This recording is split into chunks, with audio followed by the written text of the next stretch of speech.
You're listening to the Kings of the Ring Podcast Network.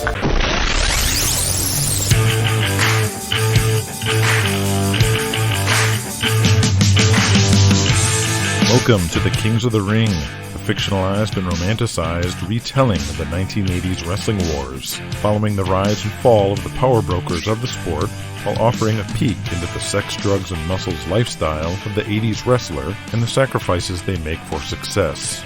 Kings of the Ring is intended for mature audiences. Today's episode will be rated MA for drug use, smoking, profanity, racist, and sexual dialogue. Ladies and gentlemen, welcome to the Kings of the Ring. History will be made on Friday, December 13th from St. Louis Arena, when the All-Stars of the World Wrestling Alliance unite for the Super Bowl of Wrestling. It's a complete World Wrestling Alliance extravaganza featuring the biggest stars from the entire WWA on one show.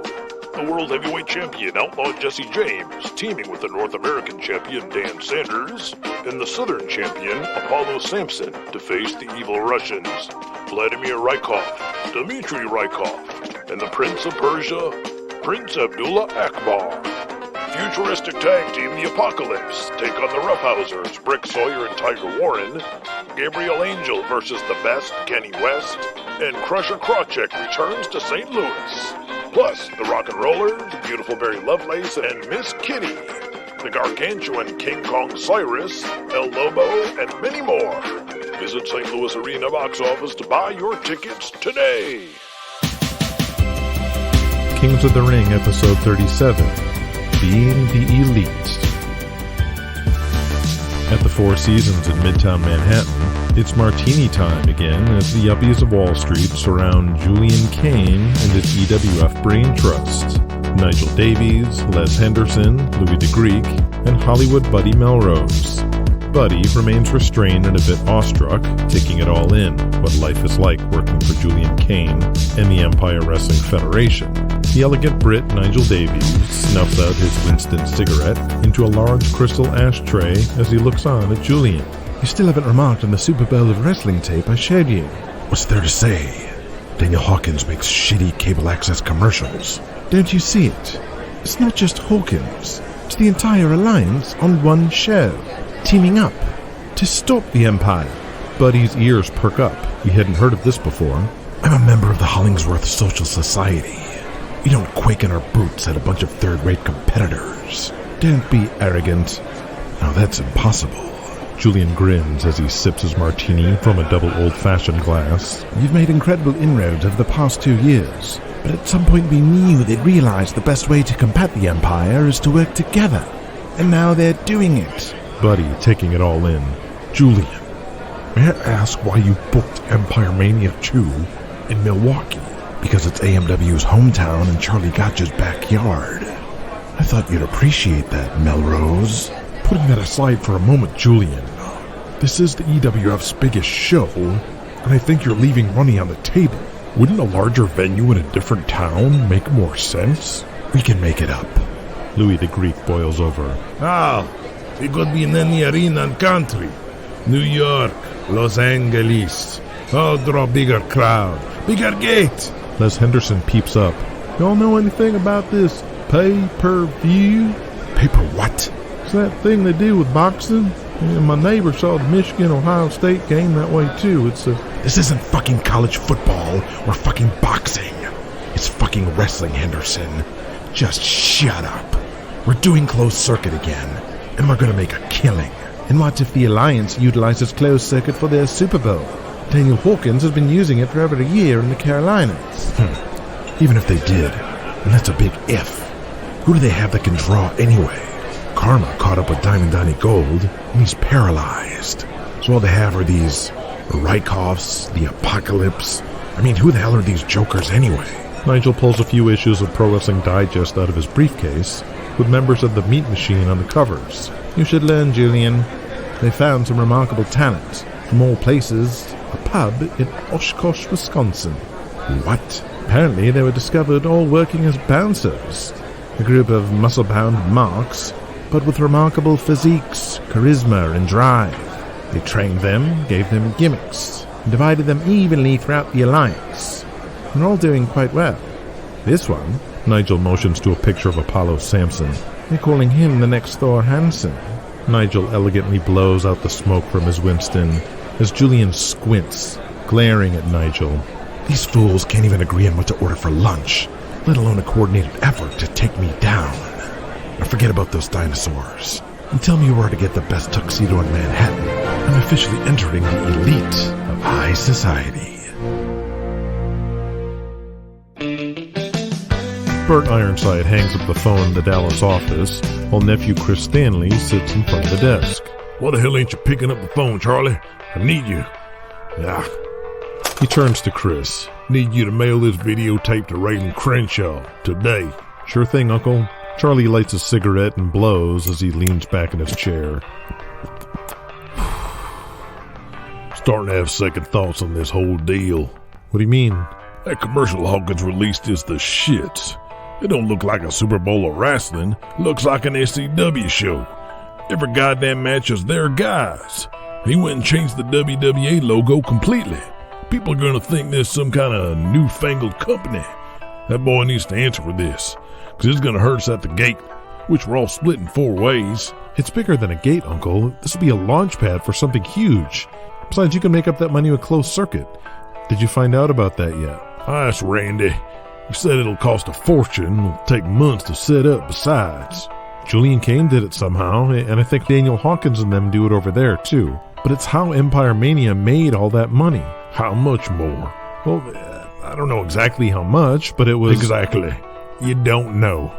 These ideas of yours are just pie in the sky. The reality is, this shit costs money.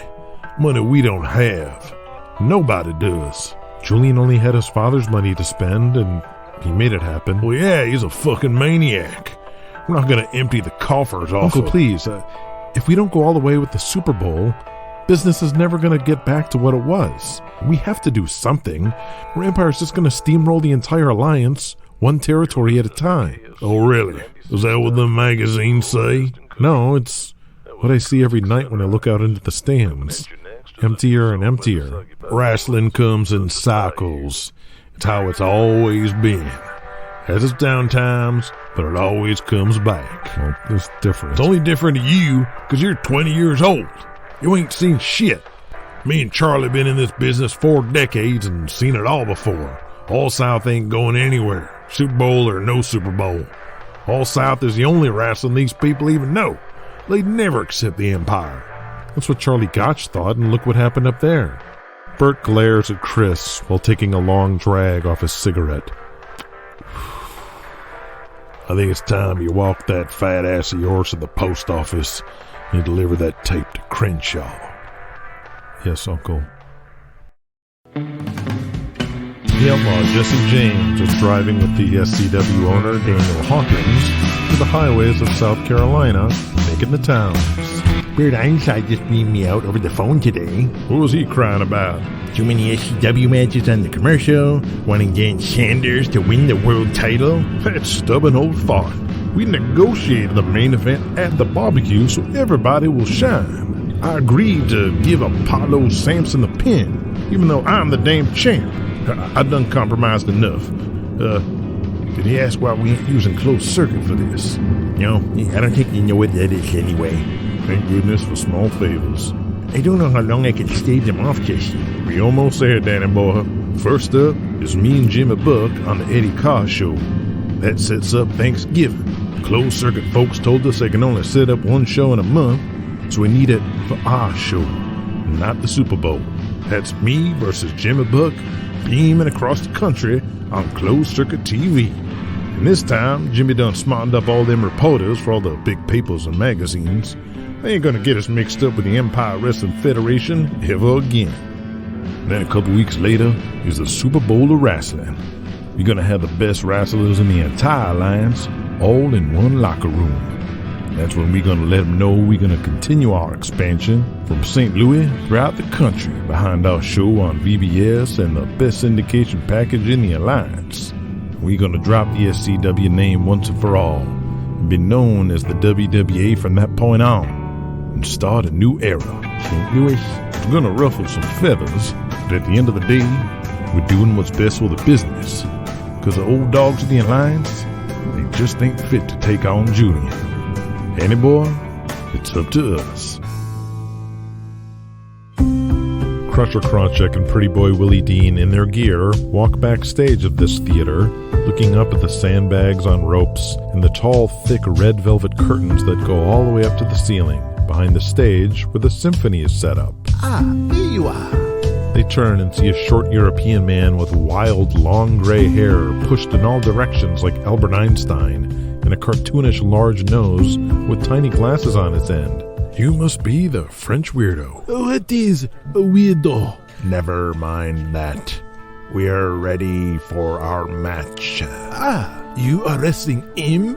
You stand side by side like hee. The short French conductor marches around in a circle. Listen, brother, what do you want us to do? Ah, yes, I want to play for you. Two gladiators locked in a ballet of violence. What? Violence. We create art, my players and ye. I will watch with masturbate to your battle. What did you just say? I will watch with masturbate to your battle. A distinguished-looking older man in a three-piece suit steps forward. I am Monsieur Bates, Director of Operations for the Dallas Symphony Orchestra. Oh, okay, now I get it. I thought he said he was gonna masturbate. I beg your pardon. This is Jean-Michel Frederic, the esteemed conductor. This is for a television special on PBS. I called Mr. Peyton Thomas to arrange this. Can you follow the orchestra? Listen, bub. If this weirdo's a top guy conductor, then he can follow me. You play to match us. I'll conduct the damn orchestra. Willie and Krusher are in a full-blown match in an atmosphere they've never experienced before. The ring is beside a stage with a full-blown orchestra on one side, on the other, hundreds of empty seats with cameramen strewn about and lighting crews. The conductor watches the match while they play and matches the pace. At the same time, Krusher, whom no one would guess, is familiar with the song and builds his spots to match, and the conductor tries to keep up. Build to the comeback. Hey, I'm starting to get into this. The conductor is beside himself in his animation. I knew this was gonna be weird. That conductor's about to cream his jeans. Let's go home. Headbutt. It all builds to a crescendo, where Willie is laid out on the mat and Krusher slowly climbs to the top rope. He looks around as the conductor's eyes are ready to explode, as Krusher flies through the air and crashes into Willie Dean. As Willie lays prone on the mat, selling the headbutt. Damn it, Krusher. No, this is all weird. You're a fucking master. Here are your winners. As a result of disqualification, Gabriel Angel and Apollo Sampson. While Brick Sawyer and Tiger Warren complain to the ref, threatening him, Gabriel Angel slowly makes his way down the aisle, signing as many autographs as he can. Apollo Sampson is gasping for breath at ringside and shocked at what happened in the match, complaining to Russ, the ring announcer at ringside. What the hell, man? Did you see what Brick was doing to me out there? No, I didn't. What happened? You didn't see? How can you miss that? He was fucking shooting on me. Unprofessional bullshit. Choking me, stiffing me with punches, grinding his elbow at my ribs. My fucking ears still ringing. Come on, man, KV. Take it back. Apollo looks up and sees Brick Sawyer looking down at him from the ring with a grin on his face, putting his finger over his mouth.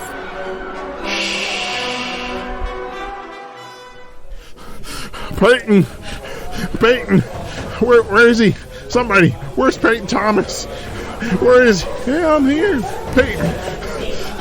I can't believe what happened out there. Yeah, me neither. That crowd was hot. No. In the ring. Did you see what Brick did to me?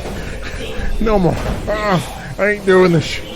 What are you talking about? What happened? Brick Sawyer shows up and slaps Apollo in the back super hard. Hell of a match, eh, Peyton? Apollo clenches up in fear as Brick talks to Peyton with his arm around Apollo's back. Boy, you just threw this tag together since the Rebels are in Puerto Rico. We got something here, Peyton. Especially with me and Apollo. Talk about chemistry. Right, kid? Yeah, I can see it. Yeah? Oh man, this is big stuff, Peyton Thomas. I got me an idea. We already cheated tonight. Finish was a schmoz. How about you bring us back next month? No more tag matches. Clear winner, clear loser. Just me, Brick Sawyer versus Apollo Sampson.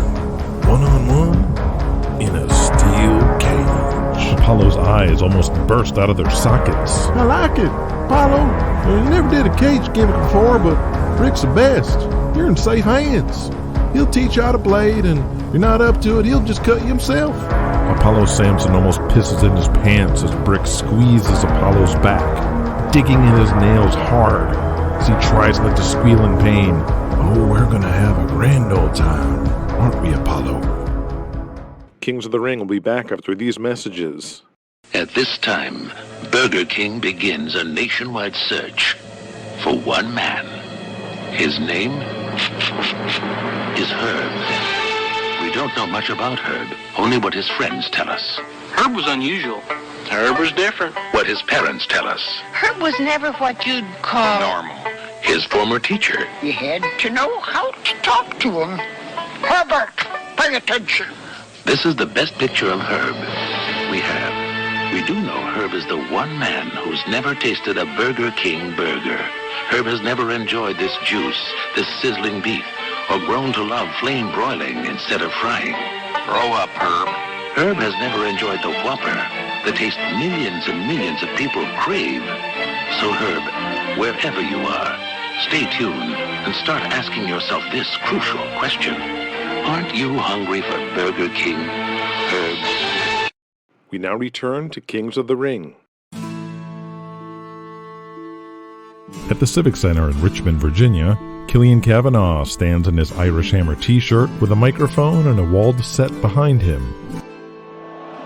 Let me welcome you humanoids on the telly to the best talk show in all the world, Killian's Club.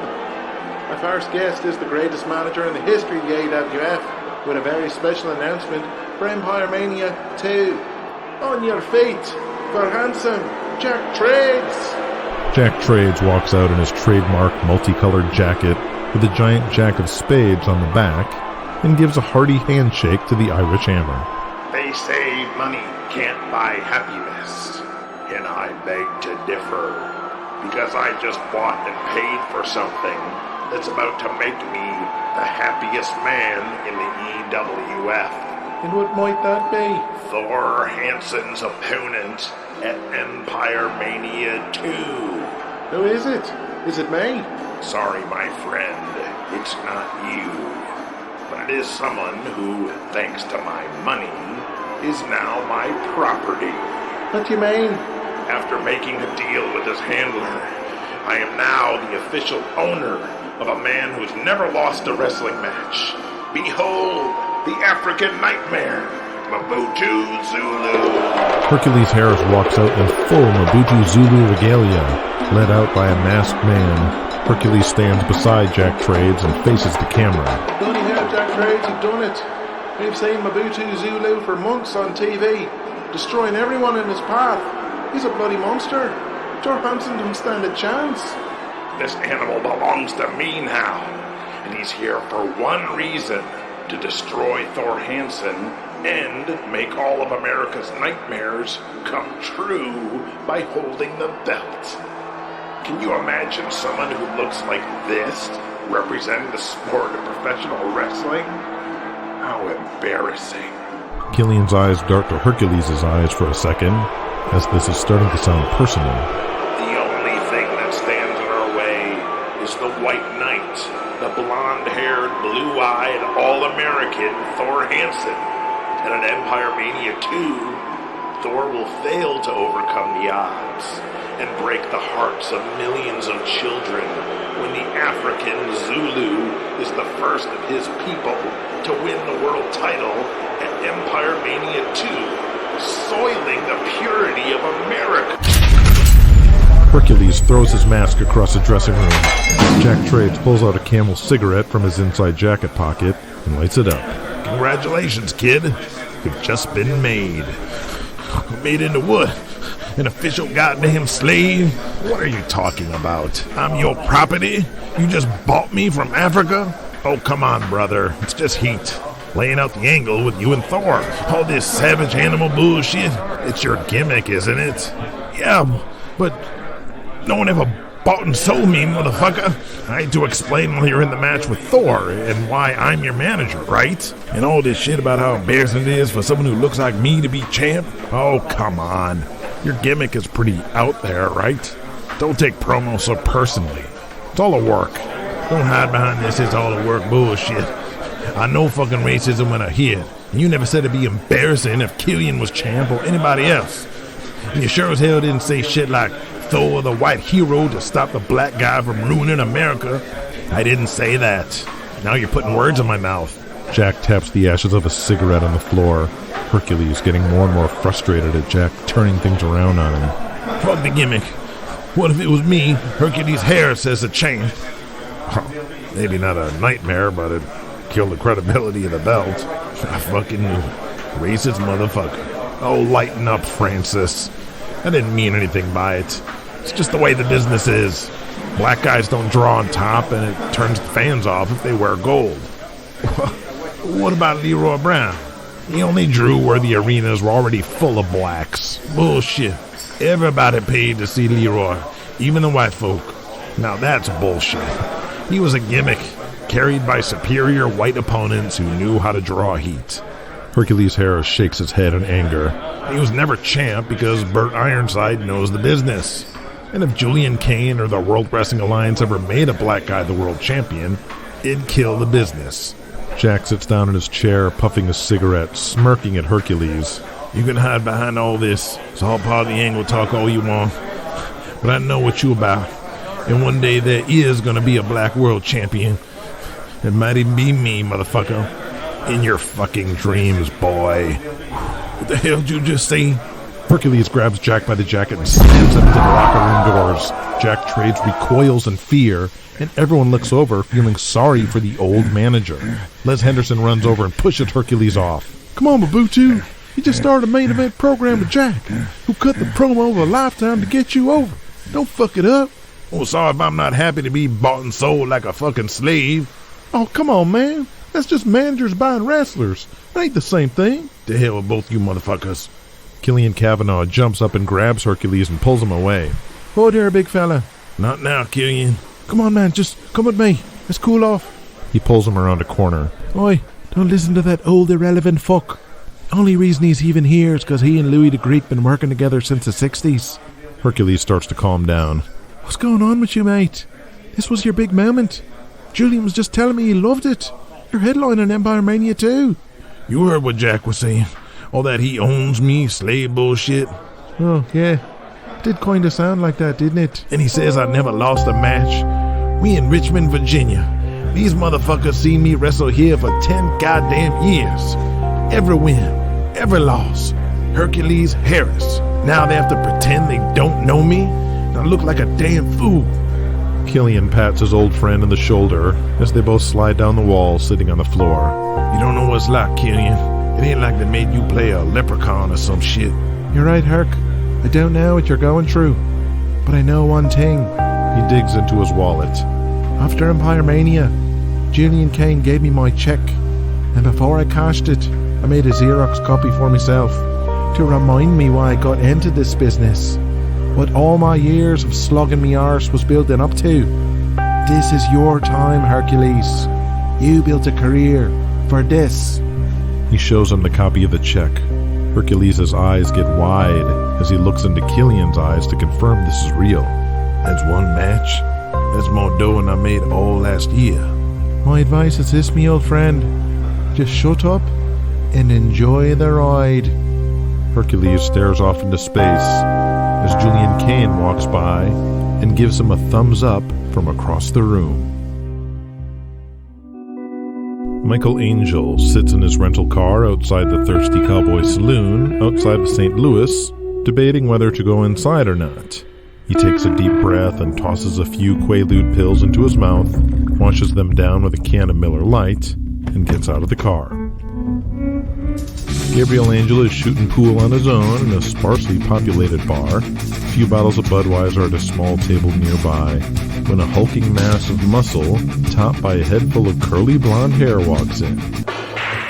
Michael, I was worried you were going to no-show me. Michael walks straight to his brother Gabriel, and they hug. No way, man. I wouldn't do that to you. They sit at his table as heads in the bar turn at the sight of Michael Angel, like wherever he goes. You still drinking Budweiser, right? Even though you're a New York City guy? What's that like living in the city? Must be different from Texas. Michael thinks about the different men he picks up in his Greenwich Village neighborhood. I'm getting used to it. That Julian Kane paying you good? Not as much as I was getting last year, but all right, I reckon. Really? What happened? Michael remembers Julian finding out about him, bailing him out of jail in San Francisco.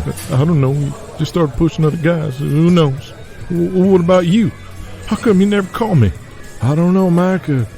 Just giving you space, I suppose. Figured if you wanted to talk, I would have heard from you myself. Remember, I'm the one who had to call you. They both look around awkwardly and sip their beers. Hey, did you hear? The oldest started junior high this year. Dixie? I remember when she was knee-high to a grasshopper. Michael's eyes mist up as he realizes how he's been missing out on family back in Dallas. Yep, growing like a weed. I don't suppose Daddy asked about me? Well, you know Dad, out of sight, out of mind. Just wrestling for him. It's all business. Michael nods in acceptance, stuffing down his pain. Hey, he's putting together this super show with everybody in the alliance. Should have seen it, Michael. He invited everyone over to the ranch and put on a barbecue. Made them wear these white cowboy hats and everything. Oh, shit. Charlie Gotch, Raylan Crenshaw, everybody. It was a sight to behold. I paid anything to see that. He's calling it the Superbowl of Wrestling. Everybody's on the show. Wow, never thought I'd see the day. You working? Yeah, I made sure I was booked.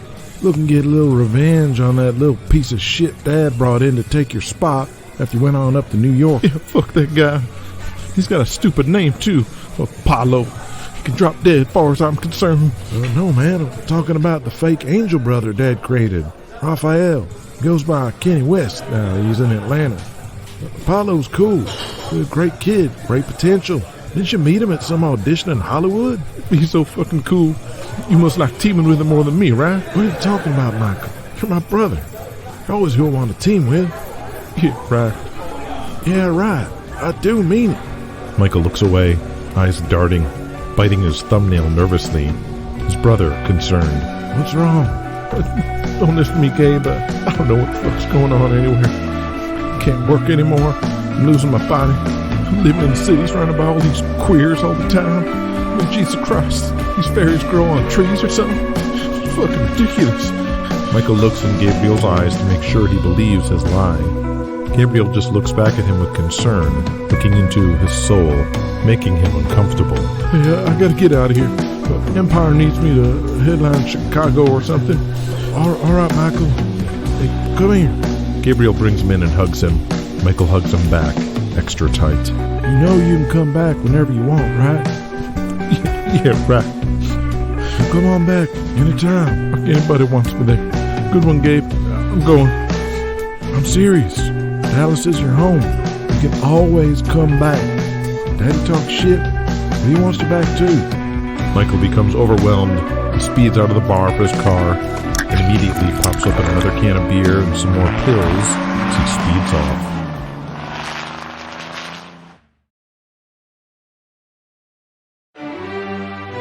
Julian Kane in his new tuxedo and wife Sarah in the most expensive dress she's ever worn step out of the stretch limousine and look up at the 12,000 square foot Hollingsworth mansion in the Upper West Side of Manhattan. Julian stands proudly and buttons his jacket as he looks at the site of the Hollingsworth Social Society's annual autumn soiree.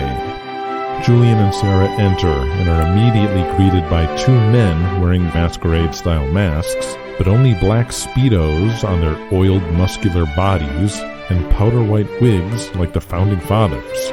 She makes a face. Sarah, it's the Hollingsworth Social Society. They accept glasses of Dom Perignon champagne from a silver platter and begin their stroll through the sprawling, marbled 35-room mansion. I'll say one thing.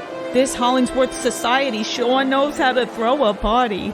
Julian acts like he's finally come home. Now this is more like it. They pace through the large party, lavish and extravagant. In one corner, people are gathered around a piano singing show tunes from Cabaret and My Fair Lady. In another, people feast on the finest caviar and beluga. Wait, I recognize that guy from the news. He's in this club too? Yes, and we passed by Mayor Koch talking to William Schreier, the new CEO of Merrill Lynch. The titans of industry are all here, all in one place. Oh, Julian, you're here. Julian sees his old friends, Stuart Flaherty and Matthew Rogers. They turn to Sarah. You must be Julian's better half.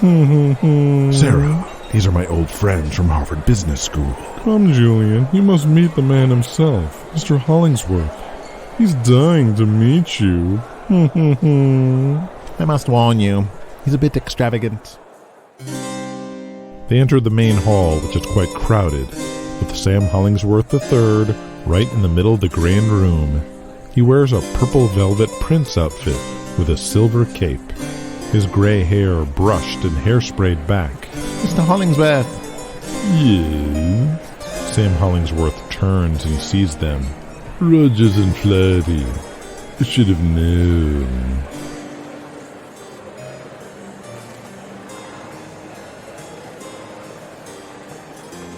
Mr. Hollingsworth holds out his hand, and Julian shakes it. So this is the gentleman with the professional wrestling troupe. How interesting.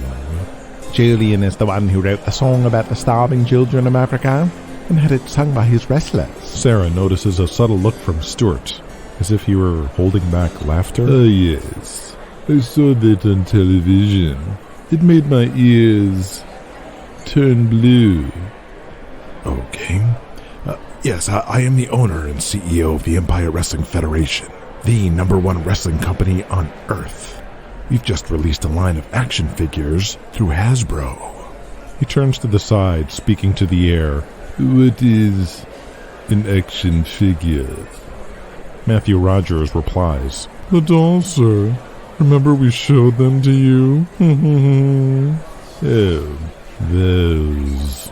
Julian notices a strange dish Hollingsworth is eating from, seeing an opportunity to impress by fitting in. That looks quite interesting. What is that? This is the finest pâté imported from Bistro Chez France. Julian, you may want to try some of our more common types of pâté. It takes a refined palate to appreciate the complete curing process that the untrained will. And that's perfect for me. I simply adore pâté. Oh my. Come along, Julian. I want to introduce you to my boss at J.P. Morgan. He wants to ask you if wrestlers still use blood packets. Actually, they never... Save your answer for email, bye.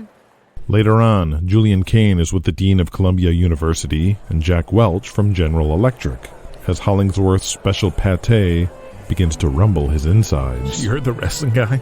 I've seen it once. What a freak show. Didn't ABC do a whole news report on how fake you guys are? Yeah, I saw that too. That was hilarious. Hey, Julian, is that your name? You're looking a little green in the gills. If you'll excuse me, gentlemen. Julian breaks out in a cold sweat, then trots off to a restroom. In the privacy of a stall, Julian sighs in relief while his head is still spinning, until he hears familiar voices. You are the worst. Did you hear what he said out there? Bragging about his cartoon to the CEO of Goldman Sachs? Come along, Matthew. You knew Julian would be entertaining, but we're going to become legends for bringing him here tonight. I think Hollingsworth stopped finding it funny when he asked to eat his pâté. My word, what was he thinking? Sarah Kane, getting quite tipsy on champagne, is getting hit on hard by a gray-haired executive from Fiat. Julian returns, no longer sick from the food, but sick from embarrassment. Oh, Julian, come and meet Mr. What was your name again? It's time to go, Sarah. I'm not feeling well. It was lovely to meet you. The limousine drives the Kanes towards their swanky Manhattan apartment. That wasn't that bad after all. When's the next party? There won't be another party. She notices how down Julian is. Is everything okay? It was a sham. I overheard my so-called friends from Harvard. They brought me here as... Already sensing things weren't on the up and up, Sarah squeezes her husband's hand. She doesn't have to say the words out loud. I'm sorry. Julian looks out the window at the New York City night and thinks, my father knew this. He tried to tell me. I wouldn't listen. We will never be accepted, Sarah, by those people. No matter what we accomplish, how much money we make, or however mainstream we convince ourselves we are. Her head falls on Julian's shoulder as she holds his arm. I've wasted far too much time on this.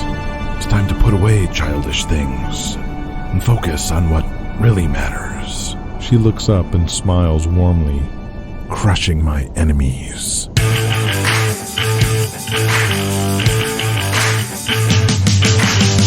Thanks for listening to Being the Elite. We are on a real home stretch for Season 4. Next episode is a very uniquely formatted episode called Giving Thanks.